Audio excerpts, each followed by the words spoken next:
بله تماشاوان هجاج بوگو ام بهتر لسر جیانا بیتو جان ناس بکن و برهمین وی و جه مراسیما وی آنها هلبستوان عدنان دوغان با آوائه کی زندی لگل ما آماده بله بريز عدنان دما تباش به شخوا دسپیک ام سرساغی جوا و حمو گل کرد را دخوازن لسر وفاتا هنرمند بلند و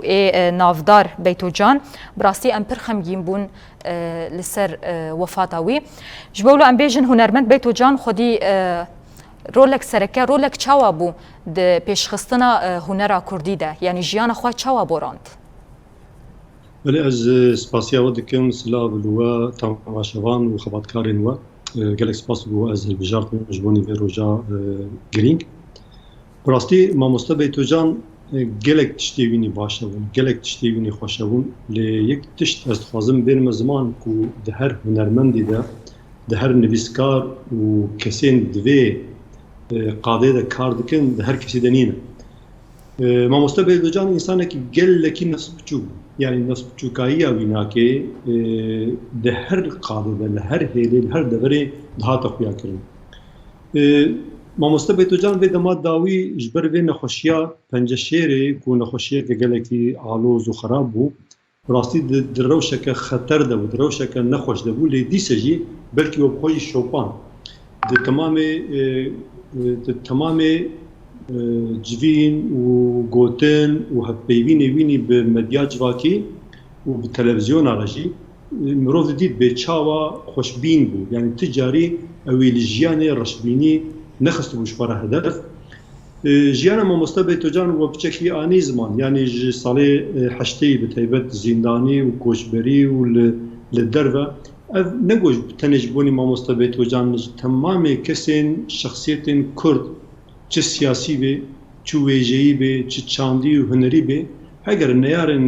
Kurdan ev her çar dewlet bi taybet wan kar û xebatê wî yan wê kesê ji xwe re aloz bibîne muheqeq ev kirasê xerîbiyê, zîndaniyê yan jîkê kuştinê li wat dike. Mamosta bêtocan jîkê nikarî bû wan di warê derbirînê de fikr û ramanê xwe veşêrê û nikarî bû derxê derve jî li welatê xwe li Kurdistanê û çi li Tirkiyê berî kete xerîbiyê de li vê de bû jiyaneke mutewazî gelekî mutewazî bêtocan jiyana xwe berdewam dikir ez tenê mînakê ege destûr hebe bi nîv daxil ez mînakê bidim ew ê gelekî nefsbiçûkî û mutewazîtiya bêtocan wê bênê ziman digel me helbesteke min wê mire duwet bikirane bajarê min wîne 7 kîlometre jev dûr e got ez dixwazim werim got mamosta ez çawa werim peyta ez hinka bişêrim ez werim got nana qet berkes nebe ez ê li trênê swar bibim û ez ê werim bajarê te tu were cihê trênê min bigirin yani bahwer bike tik kesul û mutewazî nebû weke bêtocan êdî nizanim yani siba em ê vê kêlîka nexweş siba saet 8 em ê ji nexweşxaneyê cenazê wîna bigirin saet 10 em ê li Stockholmê paytextê Swêd wînakê bispêrina xaka sar lê bêtocan di dilê her Kurdekî de nexasim Kurdekî welatparêz Kurdeke welatparêz cihê xwe girt û ew ê li ser zimanê zarokê me heta sala hetayê wê her navê bêtocan helbestê wî şîrovê wî wê bimênî ez tenê bi van gotinê yani çi qas ez bêjim bi rastî têrî nakê bas bi vanakê ez karim vê jiyana wînî li Swêd va gotina bên me ziman بله شخوا نوا خفتنی خود جیت بحثی کر کو دوان هر دو سالین داویه ده گلک آزار دیتن جبر نخوشی خوا آ پنجشیره دوان سالین داوی ده گلو جیانا وی بچرنگی بو وصیتک وی هبو یا نه تشتیگو تدید از نه کسی که جمالبات نزیکم راستی هم همو بێتۆجان وەک ماڵباتا خۆت بینن لێوەکە برا و ژن و زارۆک و ئەوانە وەسیەتاوی تشتێک و ماڵباتێ گوتیە em dixwazin li Swêd veşêrin lê bi rastî heger ez bane mamosta bêtocan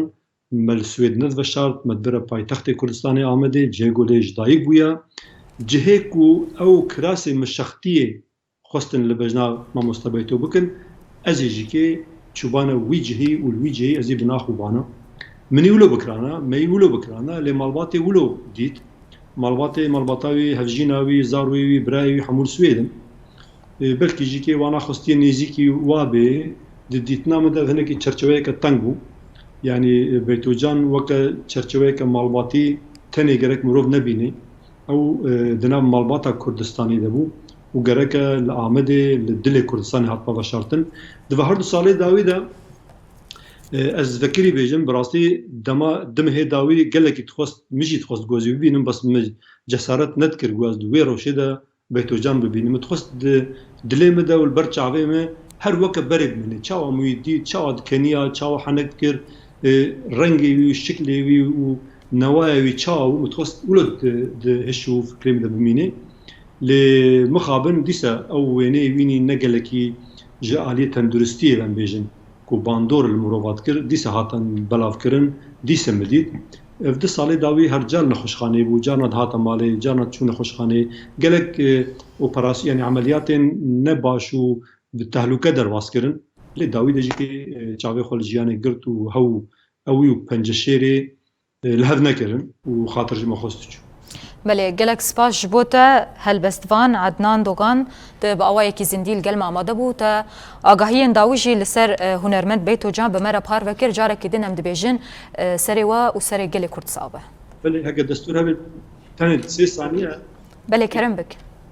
به سایه و شانه و صبح ساعت 8 امیل سود راخی کوست امی وینا جنازی بگرن گو ناوی سود راخی کوسته و امی بنا جه مزل و لسر مدیا جواکیش خو هاتیه بلاف کرن کسی نزیک از گلک تکلی دانین کوش درویج اروپا جیوی گلک شخصیت و کس ورن جبونی مراسم جنازه وینا ام گلی خو صبح ساعت هر کیم 10 لویده بندواری وان گلک سپاس بو و مالا گلک سپاس بو تجی سپاس